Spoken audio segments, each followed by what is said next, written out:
Good evening. இது Vijay triple B lakhs. நல்ல விஷயம் வந்து மாயக்கூத்துன்னு ஒரு படம் ஒன்று போய் பார்த்தேன். நாகூரான் நம்ம ராக்கி டான்லாம் எடிட் பண்ணவர் எங்களுக்கு ஃப்ரெண்டானார். பட விஷயமாக பேசும்போதெல்லாம் ஃப்ரெண்டானார். அவர் எடிட் பண்ண படம் தெளிவாக நீங்கள் வந்து போயிட்டு வாங்க, கண்டிப்பாக பார்க்கணும் அப்படின்னு சொல்லி நாங்கள் டெம்பிள் மேக்கி ஆஃபீஸ் டீம்லாம் போனோம். எப்போதும் போல் என்ன ஏதோ லோ பட்ஜெட் படம் அதுக்கு இதில் இருக்குன்னு சொல்லிட்டு அந்த மாதிரி போனோம். இது அண்ணா நகர் பிவிஆர் மாலில் ஃபினிக்ஸில் பிவிஆர் அங்கே போனோம். அண்ணா நகர் மால் ரொம்ப சூப்பராக இருந்துச்சு. இப்போ தியேட்டரில் இருக்கான்னு தெரியல, நீங்கள் போய் பாருங்கள். சாயந்தரம் 4:15 ஷோ நாளைக்கு இருக்கும். இந்த வாரம் ஃபுல்லாக ஒரு வாரம் தான் இருக்குன்னு நினைக்கிறேன். போய் பாருங்கள். அப்படி இல்லாட்டி ஓடிடியில் ஃபாலோ பண்ணுங்கள்.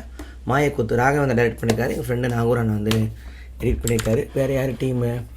ஸ்க்ரீன் பே ராகவேந்திரா சீனிவாசன், ஸ்டோரி அவர், அப்புறம் நாகராஜ் கண்ணன், டெல்லி கணேஷ், மு ராமசாமி, சினிமாட்டோகிராஃபி வந்து சுந்தர் ராமகிருஷ்ணன், நம்ம நாகூரான் எடிட் பண்ணியிருக்காரு. மியூசிக் வந்து அஞ்சனா ராஜகோபாலன், ராகுல் மூவி மேக்கர்ஸுக்கு அவங்க ப்ரொடியூஸ் பண்ணியிருக்காங்க.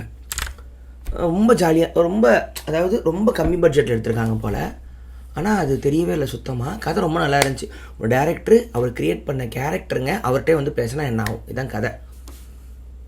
தனக்கான நியாயத்தை கேட்குது. நீ என்னை கிளீஷேவா ஸ்டீரியோடைப்பிக்காக எழுதுகிற கதையில் எனக்கு நீ ஏன் அப்படி எழுதுறன்னு கோவப்பட்டு டேரக்டர்கிட்டே வந்து பேசினா என்ன ஆகும் அப்படிங்கிற ஒரு இன்னர் ஜெர்னி. ஒரு ஆர்ட்னா என்ன, க்ரியேட்டிவிட்டினா என்ன, கதைனா என்ன, ஒய் ஹியூமன் ஸ்டில் ஸ்டோரிஸுங்கிற ஒரு ஃப்ளோவில் நல்லா இருந்துச்சு. தயவுசெய்து போய் பாருங்கள், ரொம்ப நல்லா இருந்துச்சு.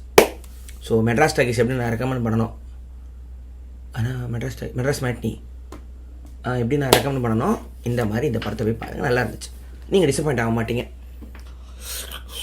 ஓகே, அடுத்து கடுப்பான விஷயத்துக்கு வருவோமா?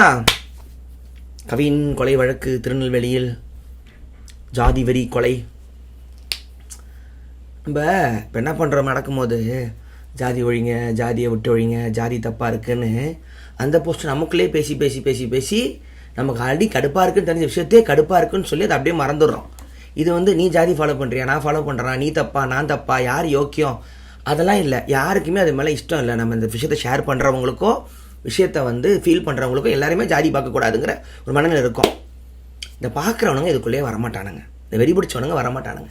இப்போ ஒரே விஷயம், அந்த பையனுக்கு தயவு செஞ்சு தண்டனை வந்து அடுத்து இதை பண்ணுறதுக்கு ஒரு பயம் வரணும்.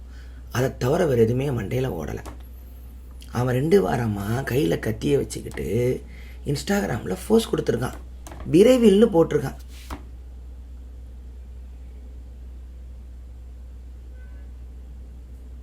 இதை நான் என்னன்னு சொல்கிறது, இது நான் என்னன்னு புரிய வைக்கிறது? இன்னொன்று, நம்ம ஆளுங்க வந்து இந்த இந்த சங்கிக்கு எதிராக பேசுகிறேன் அப்படின்னு சொல்லிட்டு கமெண்ட்லாம் போயிட்டு இந்த வடக்கறிலாம் போட்டு we Tamils are united, we respect Muslims more, we are the more யுனைடெட்னு அழகாக சீன் போடுறதெல்லாம் பார்த்துருக்கேன். நீங்கள் தமிழ்நாட்டுக்கு வாங்க தலைவா, நாங்கள் எப்படி தெரியுமா உங்களை பார்த்துக்கணும், ஈக்குவாலிட்டிலாம் பேசுவானுங்க. நமக்கு அதுக்கான அருகதையே இல்லை. நீங்கள் ஜாதி பார்ப்பீங்கன்னா நீங்கள் மத சார்பின்மையா இருக்கேன்னு சொல்கிற பொய்யெல்லாம் இங்கே பேசாதீங்க. நீங்கள் ஜாதி வரி பிடிச்சி நம்ம ஒரு இடத்துல இருந்து ஜாதி கொலை நடக்குது, 2 லட்ச ரூபா சேலரி வாங்கின ஒரு ஐடி பையன் வந்து வெட்டப்படுறான், இறக்குறான் அப்படின்னு விஷயம் நடக்குதுன்னா நம்மளும் ஒரு தவறான ஒரு இடத்துல தான் இருக்கும். நம்மளும் அதே பழைய இந்த பூசி படத்தில் ஊறி போனால் ஜாதி விஷயத்தை பிடிச்சிட்டு தொங்குறோம்னா நம்மளும் தவறாக தான் இருக்கும். நம்ம போயிட்டு மற்றவங்க கிட்ட எங்களை மாதிரி இருக்க முடியுமான்னு சீன் போடுறதுல எந்த பிரயோஜனமும் இல்லை. இன்றைக்கி இந்த நியூஸை வடக்கு பார்ப்பான், டெல்லி பார்ப்பான், பாம்பே பார்ப்பான், துப்புவான். நீ மட்டும் என்ன யோக்கியோன்னு கேட்பான். உங்ககிட்ட பதில் இருக்கா?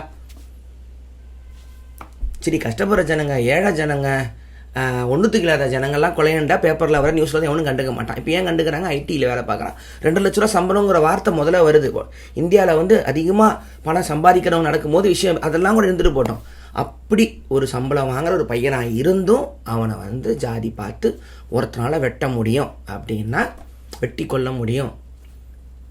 அவன் லவ் பண்ணுறான் பண்ணலை, நமக்கு அது கவலையே இல்லை. அவனால் இப்போ என்ன தெரியுமா, ஒரு தவறு பண்ணும் பொழுது உங்களுக்கு தவறு பெருமையாக இருக்கக்கூடாது. அது உங்களை பயமுடுத்தினா அதுக்கு பேர் தவறு.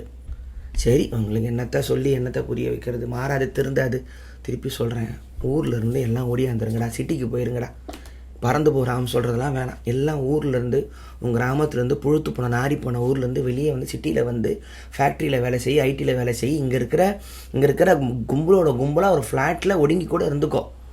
ஊர் மாறணும் நம்பிக்கை இல்லை. நானும் ஊருக்காரன் தான், கிளம்பி வந்துட்டேன். அது மாறாது, அது அப்படியே தான் இருக்கும். என்ன சொன்னாலும் நில உரிமைங்கிற பேர்லேருந்து ஆரம்பித்து வீடு உரிமைங்கிற பேரில் சந்து உரிமையில் குளம் உரிமை, நீர் மேலாண்மை உரிமை எல்லாத்துலேயும் வந்துக்கிட்டு காலங்காலமாக நான் மேலே நீ கீழேன்னு நமக்குள்ளேயே அடிச்சுக்கிட்டு இவனை திருந்த மாட்டானுங்க. கீழடிக்கு பெருமையாக பேசுகிறீங்களா? கீழடிக்கு பயங்கர பெருமையாக ஐயோ எங்களோட ப்ரைடுன்றீங்க. இப்போ உங்களுக்கு எதுக்கு அது முதல்ல? இப்போ இப்படி நாரிக்கிட்டு இருக்கிற நமக்கு எதுக்கு அந்த பெருமை? இப்போ கீழடி வந்துச்சுன்னா என்ன தெரியும் முதல்ல வரும்? எந்த ஜாதிக்காரங்க முதல்ல இருந்தாங்கன்னா அடுத்து உன்னோட கமெண்ட்டாக இருக்கும். நீ முதல்ல அந்த இடத்த ஓன் பண்ணணும்னா அங்கே இருந்த கல்ச்சரில் இருந்தவன் எந்த ஜாதியிலும் இருந்திருக்க மாட்டான், ஒரே மக்களாக வாழ்ந்திருப்பான். அதை ஏற்றுக்க நீ ரெடியா? நம்ம எல்லாரும் ஒரே மக்கள்னு நீ ஏற்றுக்க ரெடியாக இருந்தீங்கன்னா கீழடியை நீ ஏற்றுக்கும். நம்ம தான் முதல்ல வந்தோம், நமக்கு இப்போ என்ன குவாலிஃபிகேஷன் இருக்குன்னு நம்ம ஹிஸ்ட்ரியோட முன்னாடி வந்தோங்கிறத நம்ம அடிச்சுக்கிட்டு இருக்கோம். அவன் எதுவுமே பார்க்காம கூட இருந்திருக்கலாம். கீழடி எடுத்து பார்த்தா தெரில, 4 வர்ணமோ 4 ஜாதியோ டிவிஷன் இல்லாமல் ஒன்றாந்துருப்பான். எங்கே போய் மூஞ்ச வச்சுப்ப? அப்போ நீ ஏற்றுக்க ரெடியா? அந்த ஹிஸ்ட்ரியை தூக்கி உன்னோட ஃபியூச்சரில் வச்சுக்கிறியா?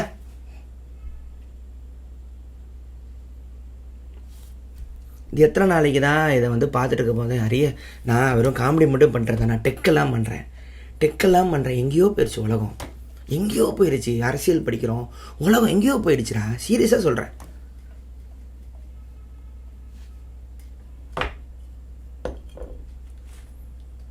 இந்த பக்கம் மதங்கிற பேரில் அந்த இது இப்படி இவ்வளோ இருக்கிற பூமியில் தான் மதங்கிற பேரில் அந்த பக்கம் பச்சை குழந்தைகள் காசாவில் லட்சங்களில் செத்துக்கிட்டு இருக்கு, வேடிக்கை பார்த்துட்ருக்கோம். சரி, அங்கே அழுதுட்டு இங்கே முடிஞ்சா என் ஊரில் என் பையன் சாகுறான், இங்கே சாகுறான்.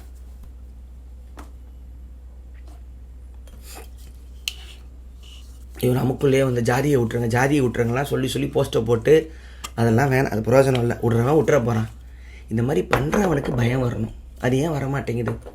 அது ஏன் அவனுக்கும் அந்த பயம் வரல? அவன் ஜெயிலுக்கு எப்படி போயிருப்பான்? பயங்கர நம்ம ஆளுங்களுக்காக தான் நான் பண்ணேன், என் குடும்பத்துக்காக பண்ணேன், நெஞ்சில் வரான்ல, அவ்வளோதான்.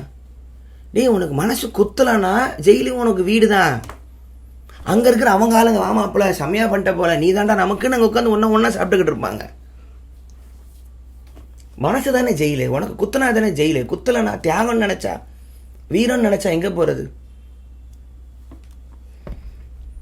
எவனோ எப்பயோ கண்ணுக்கு தெரியாத சொன்னதை கேட்டுக்கிட்டு நீ இப்போ வரைக்கும் நீ இருக்கிற இருந்துட்டு போ.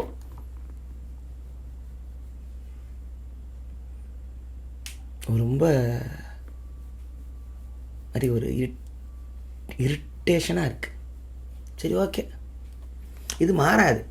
ஒன்று நீ உன் குடும்பத்தை போய் மாற்று. உனக்கு அடுத்த வர ஜென்ரேஷனோ, உன் வீட்டில் இருக்கிற குட்டி பசங்களோ, சொந்தக்கார பையனோ, உன் பொண்ணோ உன் பையனோ அதுக்கிட்ட சொல்லு, பார்க்காத, அப்படி ஒன்று இல்லைன்னு சொல்லு. கடவுள் இல்லைன்னு சொல்லு, மதம் இல்லைன்னு சொல்லு, ஜாதி இல்லைன்னு சொல்லு, உன் பிரச்சனை. யாருக்கு யாரும் மேலேயும் கீழேயும் கிடையாது. சொல், போதும். அது பார்த்துக்கோ. கொஞ்சம் கொஞ்சமாக பண்ணி கரைச்சிடலாம். கருத்து சொல்லாத, வீரம் சொல்லாத, அந்த பொண்ணை தப்பாக சொல்லாத. அந்த பொண்ணு ஏன் காதலே இல்லைன்னு சொல்லிச்சு நமக்கு தெரியாது, என்ன மிரட்டிருப்பாங்கன்னு தெரியாது. நம்ம வீட்டில் இருக்கிற தங்கச்சி அம்மா அப்பாவை நம்ம எப்படி நடத்துகிறோம் நமக்கு தெரியும். நம்மளை நம்ம அப்பாவுக்கு பயந்துக்கிட்டு நம்ம அம்மா நமக்கு பயந்துக்கிட்டு நம்ம அப்பா கிட்ட நம்மளை எப்படி காப்பாற்றிருக்கு, அது எவ்வளோ பதறோன்னு நம்ம பார்த்துருப்போம். நம்ம வீட்டில் இருக்கிற அந்த பொண்ணை என்ன மிரட்டிருப்பாங்கன்னு உனக்கு என்ன தெரியும்? ஆனால் கமெண்ட்டில் பொண்ணுங்களை திட்டுறதுக்கு வதவதன்னு வந்துடுறானுங்க. வெட்டினவனை விட்டுறான், வெட்டின ஆம்பளையை விட்டுறான். ஐயோ அந்த பொண்ணு சொல்லிட்டு சுப்பிரமணியபுரம் சுருதிக்கு போயிடுறானுங்க. இவன் ஆணாதிக்கத்தை காட்டுக்கிறதுக்கு இந்த ஒரு நியூஸை எடுத்துக்கிறான். அவ்வளோதான். அதே ஜனங்க தான், அதே பொழுத்து போன அதே நம்பிக்கைகளை எடுத்துகிட்டு இருக்கிற ஜனங்க தான். கொஞ்சம் மிஞ்சி மீதி ஒரு 10-20% க்ரீம் லேயர் மாதிரி சுற்றுறோம். இதை விட்டு எப்படியே வெளியே வந்துடலான்னு சுற்றுறோம். அதுக்கு நான் வீடியோ பண்ணுறது, பாட்காஸ்ட் பண்ணுறதுலாம் அந்த கருமத்துக்கு தான். ஏதாவது ஒன்று என்ன மாதிரி எவனா ஒருத்தன் பார்த்துட்டு புத்தி அந்த ஜெயிலை விட்டு வெளியே வந்துட மாட்டான தான். மீதி எப்படியோ போகிறவன் எப்படியோ போ, நாங்கள் தப்பிச்சுக்கிறோம், அவ்வளோதான். நீங்கள் எவனோ பார்த்து திருந்துற மாதிரி தெரில. வெளிநாட்டெலாம் போயிருங்க, தப்பு இல்லை. வேறு மண்ணில் போய் வாழ்ந்துக்குங்க. இங்கே இப்படி பிறந்த மண்ணிலே நம்ம கீழேன்னு இருக்கிறதுக்கு வெளிநாட்டில் போய் வெள்ளைக்காரங்கிட்ட கீழேன்னு இருந்துக்கலாம், தப்பு இல்லை.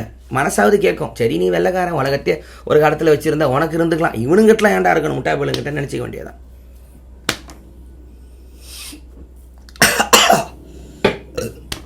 யா, தட்ஸ் இட். நியூஸை பாருங்கள், ஃபாலோ பண்ணுங்கள், கோவப்படுங்க, ஷேர் பண்ணுங்கள், கத்துங்க, கோவத்தை காட்டுங்க. இந்த நாட்டுக்கு பிடிச்ச சாபம் இந்த ஜாதிங்கிறத நினச்சிக்கோங்க. அதுக்கு பின்னாடி இருக்கிற எல்லாத்தையும் நினச்சிக்கோங்க. எது இதை செய்யுதுன்னு நினச்சிக்கோங்க. நம்பிக்கைகளை மறந்துடுங்க. மனுஷனாக இருங்க போதும். Good night monkeys.